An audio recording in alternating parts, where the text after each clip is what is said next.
QQQI. It's a no-brainer. You got to get into it. You got to look at it. You got to consider it. Guys, I'm doing a couch series. I'm doing a little couch series where I'm talking to you from my couch, lounging out.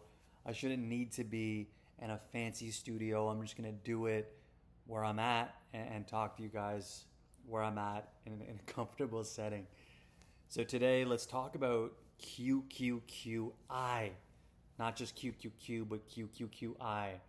What is QQQI? All right, so QQQI, it's part of the NEOS ETF lineup. It's their flagship covered call ETF.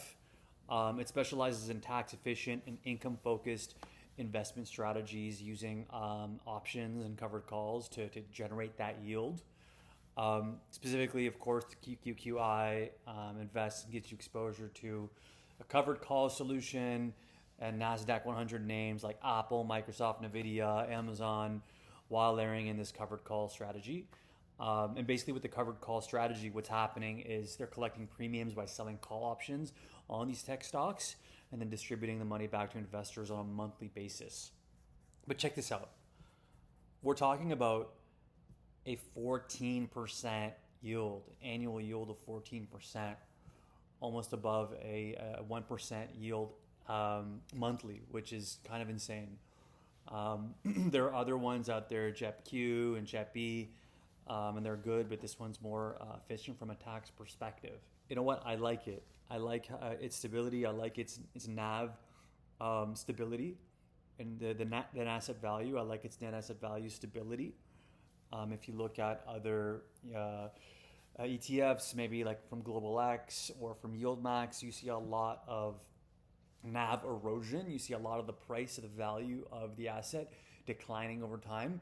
Whereas with this, the NAV has actually grown. I think it's grown about 4 to 5% for all time, and I think about 2 to 3% year to date. So the NAV is appreciating at a nice pace while it's giving you 14% annually every year. So it's a great income-oriented ETF solution to allocate maybe 10 to 15% or 20% of your portfolio. All right, let's do a couple forecasts. Let's do some forecasting for what you can yield, and you can do the simple math yourself, but I'm here for you. I'll do it for you. It's very easy math.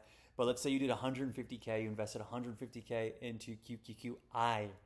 You're gonna yield 21,000 for the year, or about 1750 for the year. Let's say you're gonna go hard and you're really gonna double down on this. You know, you're gonna go in on with 500K on this. You could potentially yield up to 70K in annual income, and that could replace your salary if need be, or replace all of your monthly expenses, or supplement or cover your monthly expenses with this. So that's the power of this. While the base asset isn't declining, as long as we're kind of in a bull market, which again, it'll appreciate, it'll go down, it'll depreciate, but it's been fairly stable. This thing is it looks like a healthy income generator. So what do you guys think? What do you think? I'm intrigued by it. I'm going to consider adding it to the portfolio. Again, this is not financial advice by any means. This is purely a discussion play, but I'd love to get your perspective on the NEOS funds, QQQI, if it's intriguing to you, and if so, leave a comment. Is that what people do on here? Leave comments? I'm not really sure because I haven't been doing YouTube for a while. It's been a while, and no one leaves comments on my shit. Please do. Anyways, all the best. Cheers.